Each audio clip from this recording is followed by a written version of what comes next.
Let us take a look at Rubrik's integration with AWS.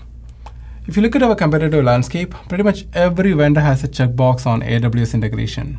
So it's important to understand the devil in the details, how they do it versus how we do it. So let's take a look at a legacy backup environment integrating with AWS. So you have a production virtual machine getting backed up to a media server, media agent, what have you, to some sort of storage. So you're storing the backup image in your storage, and you're managing the catalog in a catalog and in a database. Now you're replicating that image onto Amazon S3, so you have an archive available there. Now, once the archive is available, so there are two ways you can make use of that archive. One is DR from the cloud scenario. So let us say you happen to lose this environment. So now you can restore this virtual machine from your cloud to your on-prem, or you could restore this within AWS itself.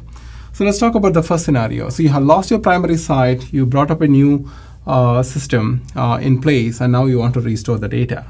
You cannot restore the data yet because you don't have the catalog. You have already lost your catalog. So the first step in a DR from the cloud scenario will be to recover your catalog.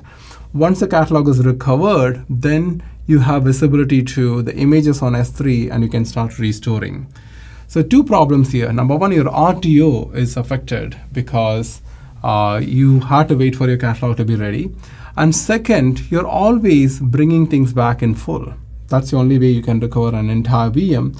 So your download bandwidth at that point is going to be pretty high, which is really not good in cloud economics because cloud vendors tend to charge a lot to bring the data back. Now, that is the DR from the cloud scenario. Now let's talk about DR in the cloud scenario.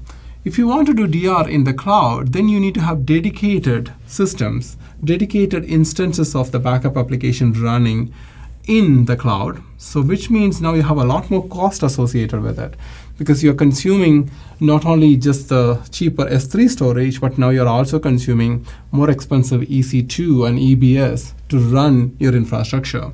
And once the infrastructure is ready, then you can convert the PMDK into an AMI format and deploy it. So it takes, again, long time to deploy, and it's not very straightforward. In order to really make this happen, you may want to run this environment always going on. It's not just something that you deploy on demand. So it defeats the purpose of cloud economics. So you're keeping something idle in cloud, always running. So that's your classic active-passive DR. When you're using that in the cloud, it's pretty bad because the value of cloud is to use compute on demand, but that's not what you're doing in this old school mechanism. So this is how most legacy integrations work in AWS. Now let us take a look at how it works in Rubrik. So same scenario, you have a production virtual machine getting backed up to a Rubrik cluster on-prem. So the first and foremost advantage here is we do incremental forever. So only your first backup is full, and after that it is always incremental, very beneficial in terms of your RPO requirements and performance. Now once it is backed up to Brick, you can archive to an S3. So when you archive to S3 again, that efficiency comes into picture because we do not do fulls and incrementals the way legacy incumbents do. So since we minimize the number of fulls that we need to ship to the cloud, we are always much more efficient in handling the upstream bandwidth. But that is just the beginning of the story. The real value is in the downstream bandwidth.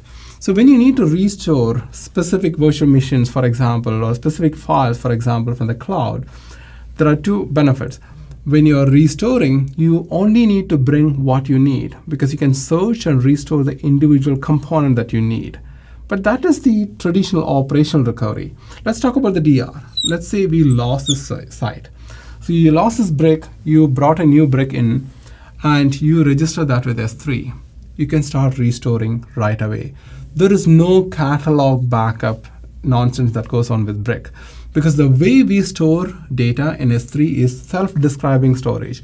Data and metadata coexist, and they're immediately searchable the moment you bring a new brick in and register with an existing S3 bucket. So that's very, very powerful in terms of RPO and RTO capabilities of Rubrik when you talk about DR from the cloud.